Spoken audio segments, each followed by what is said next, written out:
Bonjour Mathilde. Alors, je suis très contente que tu sois là, à côté de moi. Un peu dans le regret de ne pas avoir pu suivre ton atelier, parce que déjà je suis très en recherche par rapport à cette question de la ménopause que tu as abordée. Et que j'étais très curieuse de voir comment tu l'abordais. Donc là, je vais en avoir un petit extrait. Mais d'abord, ce que j'aimerais bien savoir, c'est en savoir un tout petit peu plus sur toi, sur ton parcours et sur qu'est-ce qui t'a amené à aborder, à étudier beaucoup plus la ménopause, et qu'est-ce qui t'a amené au Festival du Féminin à Montréal. Je vais commencer par la dernière partie. La réponse va être un petit peu plus courte. C'est l'invitation de Sylvie. D'accord. Je travaille aussi avec Sylvie dans les cercles des Lunes Rouges, donc on s'est plus connus à travers cette activité-là ensemble. Et je portais, quand j'entendais parler du Festival du Féminin en France, la première fois que Sylvie m'en avait parlé l'année passée, j'ai presque pris l'avion tout de suite là, pour y aller. Tellement il y avait un appel, c'était comme « Oui, je veux être là, je veux vivre ça ». Mais bon, non, j'ai pas pris l'avion finalement. Et quand elle a parlé qu'elle voulait faire le festival au Québec, j'étais comme « Wow, Sylvie, j'y vais ». N'importe quoi, je vais faire une tâche, mais je vais être là. Et elle a dit non, je t'invite comme conférencière pour partager au niveau de la ménopause. Alors pour moi, c'était vraiment un honneur. J'ai été très honorée que Sylvie ouvre et me fasse cette demande-là pour pouvoir partager, parce qu'en même temps, c'était un rêve pour moi de partager au plus grand nombre de femmes ce que j'ai découvert au niveau de la ménopause. Donc c'était comme si ce que j'avais déjà écrit sur mon tableau de vision arrivait. J'avais écrit ça quelques mois avant. Arrivait et c'était comme un cadeau. Donc, je l'ai pris précieusement dans mon cœur et je me suis dit, quel cadeau je pourrais faire au festival, donc qu'est-ce que je pourrais présenter. C'est là que d'amener les femmes à les contacter, la femme papillon à l'intérieur d'elle, c'est ce qui est monté. Parce qu'à travers mon parcours à moi de la ménopause, c'est ça qui m'amène à travailler avec les femmes en ménopause. Et d'avoir créé Maturescence, c'est que ça a été un parcours difficile, puis c'est un parcours que j'ai vécu toute seule. Parce que ma mère n'était plus là, elle était décédée. Et je pense que même si elle avait été là, elle n'en aurait pas nécessairement parlé plus, mais je pense que c'est la réalité de bien des femmes. Et même dans ma famille, avec mes sœurs, on n'en parlait pas non plus. C'est quand j'ai commencé à dire, moi je veux travailler, je veux construire Maturescence, qu'on a parlé avec mes sœurs de leur ménopause. Parce que moi je suis la cadette. On n'avait jamais parlé et je vois toutes les fois que j'ouvre là-dessus le grand besoin pour les femmes d'avoir un espace de parole, un espace d'écoute et être capable de comprendre ce qui se passe dans notre corps parce que c'est très déstabilisant la ménopause et ça amène tellement une transformation qu'il y a un certain laps de temps, on ne sait plus trop qui on est, où on va. Par contre, il y a un élan à avancer, puis il y a un élan à découvrir autre chose. Et le but de Maturescence, c'est de vraiment soutenir les femmes dans cet élan-là, pour pas qu'il se passe quelque chose d'autre à l'extérieur, ou parce qu'elles sont trop toutes seules, qu'elles vont pas le poursuivre, cet élan-là. Et c'est vraiment vers la fin de la quarantaine, là, quand je me suis mis à chercher, mais OK, je peux-tu avoir de l'aide là, par rapport à ce que moi je suis en train de vivre, que j'ai trouvé le livre du docteur Christiane Nottrop sur la sagesse de la ménopause. Et je pense qu'après 10 pages, j'étais comme « Ah, wow, c'est ça! » C'est « OK, c'est ça le sens de la ménopause. Il faut absolument s'en parler, il ne faut pas que les femmes restent tout seules avec ça. Moi, je ne veux pas rester tout seule avec ça. » Mais ça a pris plusieurs années avant que vraiment que Maturescence prenne sa place. Du coup, effectivement, je sens que tu as une vision de la ménopause qui est différente de la vision habituelle. Et j'aime bien cette expression, tu parles de la femme papillon. J'aime bien ça un petit peu précis. Oui. À travers ce que moi j'ai vécu avec la ménopause, il y a une image qui s'est vraiment imposée, et c'était l'image du papillon, puis de la transformation de la chenille en papillon. Aussi parce que j'ai une histoire particulière avec les papillons. qui se sont présentés à moi quand j'étais vraiment en début de périménopause et de façon un peu magique. Ici, en janvier, il fait très froid. Normalement, il n'y a pas de papillons en janvier. Et c'était un 2 ou un 3 janvier, j'ouvre la porte et il y a un papillon qui rentre dans ma maison. Et c'était un papillon sphinx. Et 3 jours avant, j'avais fait le mandala pour mon année. Et dans le mandala, c'était un papillon, les ailes ouvertes, qui regardait le soleil en plein midi. Et 6 mois plus tard, j'ai vécu l'expérience de la naissance d'un papillon monarque dans la nature, vraiment guidé par le féminin qui m'avait amené sur ce sentier à cet endroit particulier.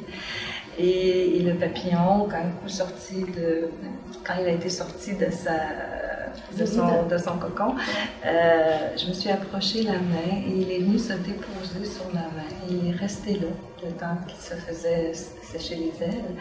Et à un moment donné, il était comme ça, il me regardait.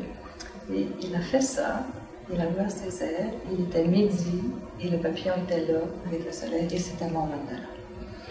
J'étais en train de devenir vivant. Fabuleux. Et dans le parcours de la ménopause, ça s'est vraiment imposé. C'est sûr que le papillon, c'est une image de transformation qu'on a partout. Mais pour moi, ça s'applique particulièrement à la ménopause parce qu'on a tellement des changements corporels dans ce qu'on vit. Le corps change, on ne se reconnaît plus, on n'a plus nos repères. Il faut vraiment s'arrêter et se retransformer pour découvrir qui on est vraiment et naître, c'est vraiment accoucher de soi. Et c'est un peu ça que la chenille, elle accouche d'une part nouvelle d'elle, qui est sa part originale, qui est son naissance, c'est d'être un papillon. Et pour moi, la ménopause nous amène à notre essence, et nous amène à honorer notre essence, de qui on est.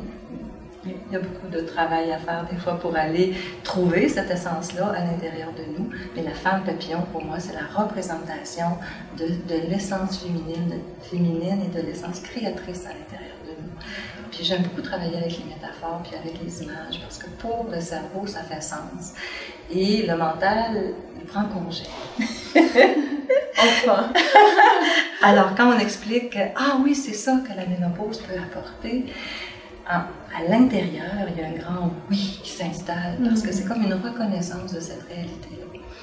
De descendre vraiment dans notre matrice, aller à la rencontre de cette part-là de nous qui veut émerger, puis lui laisser de la place pour qu'elle puisse émerger et prendre notre couleur. Donc, c'est plus de prendre les couleurs de la société et de faire ce qu'on attendait de nous, les femmes. À la ménopause, la colère de la ménopause sert à ça, sert à dire non, sert à arrêter les règles. C'est l'arrêt des règles. Et c'est les règles, les nouvelles règles que nous, on va vouloir se mettre. Donc, c'est de régler à nouveau, mais à partir vraiment de notre programme à nous, de qui on est et de ce qu'on porte comme femme pour continuer à contribuer. Donc, pas à s'éteindre ni à flétrir, mais c'est fleurir. Pour moi, c'est vraiment, c'est fleurir et non flétrir la ménopause. Et plus on est connecté à notre essence, plus on réussit cette étape-là, de fleurir, au lieu de diminuer, de s'arrêter et d'avoir l'impression qu'on s'en va dans la mort. Tu vois, l'image que ça me donne, c'est comme si il y avait à accepter d'aller dans le cocon, ce qui n'est pas forcément facile, tu vois, d'aller dans le cocon pour pouvoir effectivement devenir papillon. Et l'image qui me vient en même temps, c'est que si on résiste à aller dans le cocon, peut-être qu'on est juste en train de s'éteindre. Oui, tout à fait. Et du coup, comment amener les femmes à s'autoriser à aller dans ce cocon? T'as des pistes, toi, pour leur dire vous pouvez y aller? Je crois que la première chose, c'est de commencer à dire oui à l'offre de transformation que le corps propose à la femme à la ménopause. La première piste, c'est de dire oui. Ça va pas bien, mais je vais dire oui à aller toucher ce qui a besoin d'être entendu et pas l'étouffer. De ne pas l'étouffer en devenant encore plus soumise ou de ne pas l'étouffer par de la médication.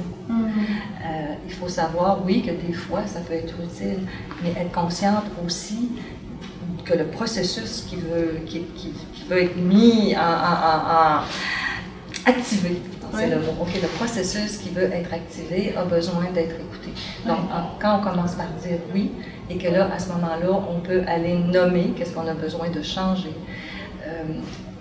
Ce qui est important aussi de savoir, c'est qu'à la ménopause, il y a des parties du cerveau, l'amygdale entre autres, qui s'activent différemment. Et on a accès à des souvenirs qui avaient été entreposés dans l'amygdale parce qu'on devait faire autre chose dans la vie. On n'avait pas le temps nécessairement de faire ces guérisons-là parce qu'on était plus dans le processus de la survie de l'humanité. Donc, faire des enfants. Tu parlais de ces changements au niveau de l'amygdale. Au moment de la ménopause, qui donne accès à des souvenirs. À des souvenirs du passé. Très souvent, c'est des traumas qu'on est allé enfouir dans cette partie-là de nous parce qu'on devait prendre soin de d'autres choses dans notre vie, particulièrement de devenir une mère, donc de remplir le projet social qui est la survie de l'humanité. Et à la ménopause, on se rebranche sur le projet de l'âme, donc de ce qui veut vraiment venir au monde, mais entre les deux, des fois, on a besoin de faire des guérisons pour aller se reconnecter vraiment à qui on est et non pas à l'image qu'on s'est fait de nous et qu'on porte avec nos blessures, avec les limites et avec les croyances qu'on a sur nous aussi, qu'on ne peut pas faire telle et telle chose ou on ne serait pas capable. De créer Mathurescence et de le montrer au monde, pour moi, ça a demandé de passer à travers le processus. Est-ce que je suis assez, moi, pour oser présenter ça à des femmes et utiliser mon propre parcours pour que ça serve et que ça serve de guide et que ça allume d'autres femmes à justement aller se reconnecter à leur essence et les supporter dans ce parcours-là.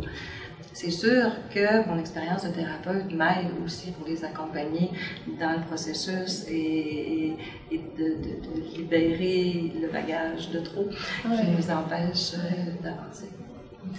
Et du coup, des femmes qui ont envie de te contacter, de travailler avec toi, comment est-ce qu'elles peuvent te contacter? Sur Internet, elles peuvent aller sur mon site Internet www.mathurescence.org. Elles peuvent aller voir sur le site, elles peuvent s'inscrire aussi à mes infolettes, elles vont recevoir aussi un cadeau.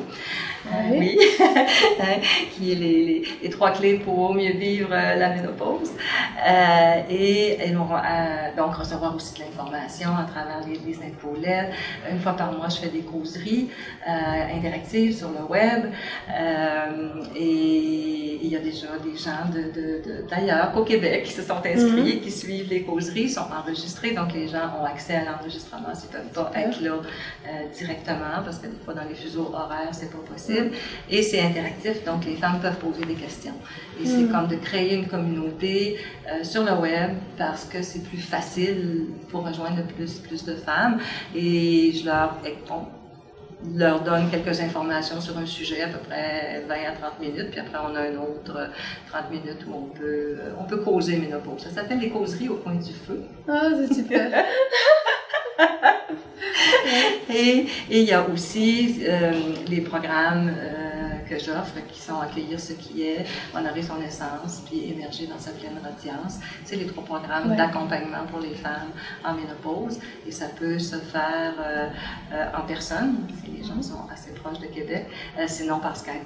D'accord. J'ai déjà accompagné des gens hors Québec et c'est assez surprenant la profondeur qu'on peut atteindre, y compris avec Skype, pour aller toucher à l'essence de qui on est. Et il va y avoir des petits groupes à l'automne qui vont se former au Québec, mais ça commence, mais je voudrais vraiment créer des cellules de femmes qui causent ménopause entre elles et qui ont un espace de parole par rapport à leur vécu à ce moment-là de leur vie, puis comment on peut s'accompagner pour que vraiment on ne soit plus seul à la ménopause, que ça ne soit plus quelque chose qui existe, qu'il y ait une place où on peut aller cogner pour dire « Toi, tu as vécu ça comment? Peux-tu m'entendre? Est-ce que tu as un conseil? Est-ce que tu peux au moins me donner une direction que je pourrais prendre? » Ça, pour moi, c'est vraiment important pour justement rester active dans la société et se régénérer, être vraiment je dis régénérer, puis c'est le mot fleurir qui vient parce que c'est vraiment pour moi très puissant de dire qu'à la ménopause, on fleurit. Et c'est pas le temps de flétrir et de s'éteindre, mais pour ça, ça demande aussi d'en parler, de ne pas rester tout seul et de faire partie d'une communauté. Si les gens sont intéressés, moi, ça va me faire plaisir, j'ai les bras grands ouverts.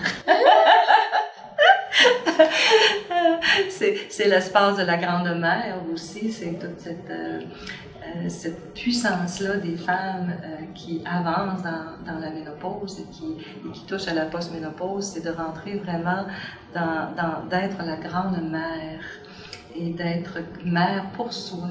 Donc, prendre vraiment soin de soi, savoir quand est-ce faire les pauses qui s'imposent, et en même temps d'être la grande mère, mais plus au niveau de la communauté, puis au niveau de la terre, donc être porteuse aussi de la transformation que la terre est en train de vivre, et comment nous les femmes, c'est important qu'on soit très alignés sur cette essence-là qui est à l'intérieur de nous, connectée vraiment aussi dans notre espace divin, pour pouvoir ensuite aller connecter les autres. Et plus une femme est dans sa puissance, pour moi, plus elle appelle un homme qui est dans sa puissance. Et plus elle réveille cet aspect-là aussi chez le conjoint ou chez les gens autour d'elle. Et c'est important que les deux énergies se suivent pour que vraiment les deux énergies soient en émergence.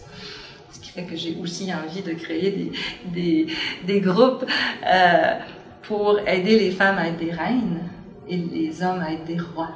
Et que les femmes soient capables de rentrer dans leur archétype de reine où elles sont capables de recevoir au lieu de donner tout le temps, qui est plus dans le masculin, d'être capables de recevoir et aussi d'être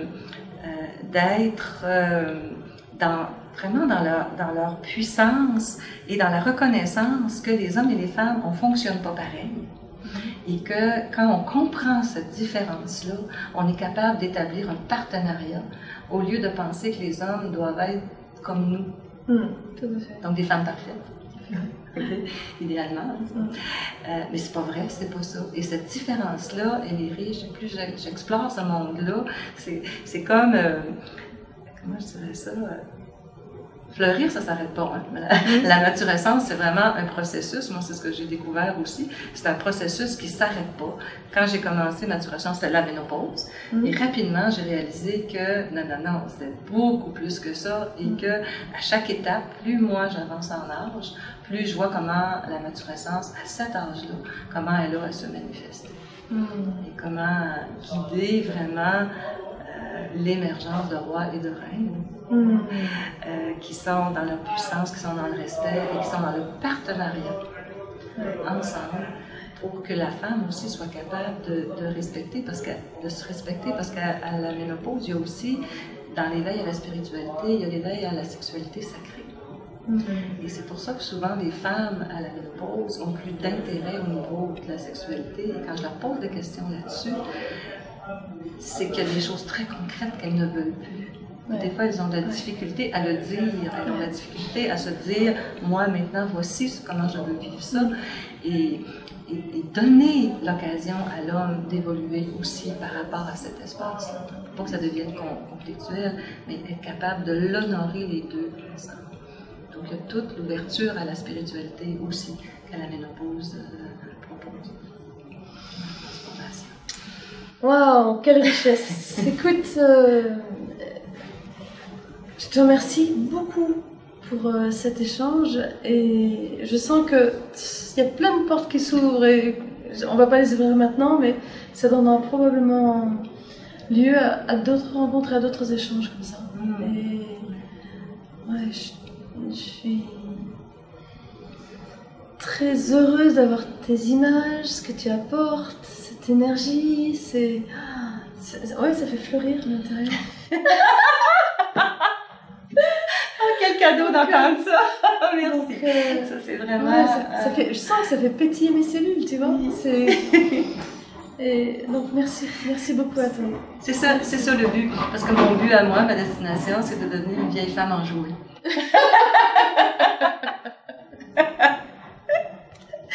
et d'avoir de plus en plus de plaisir Ouais. dans la vie en étant vraiment entièrement dans cet espace. Wow. Tu ouvres une très belle voie pour nous, les femmes. Merci. Merci à toi. Merci de cet accueil, de cette présence et de ta chaleur.